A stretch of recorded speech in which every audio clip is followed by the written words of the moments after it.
जय हिंद दोस्तो, तुमच्या सगळ्यांचं स्वागत आहे माझ्या या यूट्यूब चॅनलमध्ये. पवन रामतीर्थ या चॅनलला सबस्क्राईब करा, लाईक करा, शेअर करा.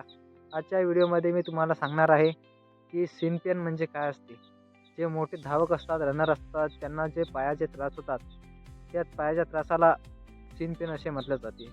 आज माझ्यासोबत एक माझा मित्र आहे जो की मोठ्या लेवलपर्यंत खेळलेला आहे.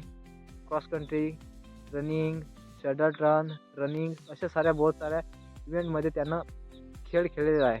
तर त्याच्यापासून आज आपण माहिती करून घेऊ की सीनपेन हे काय असते, त्याच्याचे उपाय काय आहेत आणि ती झाले नाही पाहिजे, सीनपेन झाला नाही पाहिजे याच्यावर काय औषधी उपचार आहे, याच्याविषयी आज आपण थोडीशी माहिती घेणार आहोत. तरी पण आज या यूट्यूब चॅनलवर आलेले आहे जाधव प्रमोद. तर जय हिंद मित्रांनो, आज तुम्हाला मी सांगणार आहे थोडीशी सीनपेनविषयी माहिती. सीनपेन हा कुठल्या डॉक्टरकडे जाऊन नाहीतर कोणतं मेडिसिन घेऊन हा ठीक होत नसतो. असं नाही की आपण सूज चेंज केले, असं नाही की आपण सूज चेंज करू सीनपेन ठीक होऊन जाईल.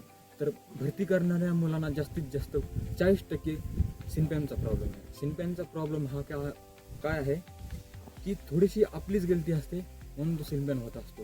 सीनपेनसाठी फक्त एकच उपाय, फक्त आपण डाईट कशी घ्यायची, डाईटच्या बारेमध्ये तुम्हाला मी थोडंसं सांगणार आहे.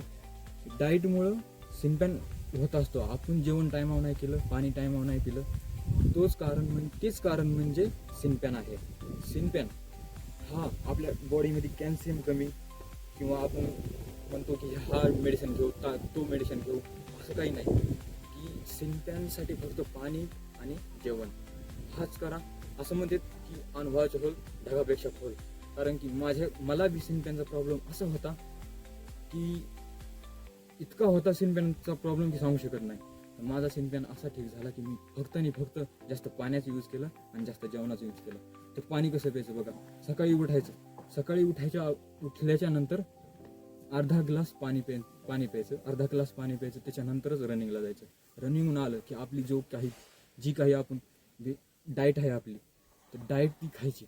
डाईट खाल्ल्याच्या नंतर परत अर्धा लिटर पाणी प्यायचं. त्याच्यानंतर आपलं 10 वाजताचं जेवण इतकं करा की फुल करा. 10 वाजताचं जेवण झालं की एक तासाला कम से कम अर्धा लिटर तुम्ही पाणी पिलं पाहिजे. दुपारचं जेवण फुल करायचं. जरी बी दुपारचं जेवण झालं नाही तर संध्याकाळी प्रॅक्टिसला अजिबात जायचं नाही. कारण की दुपारच्या जेवणामुळं इतका फरक पडतो सीनपेनसाठी. दुपारचं जेवण नाही घेतलं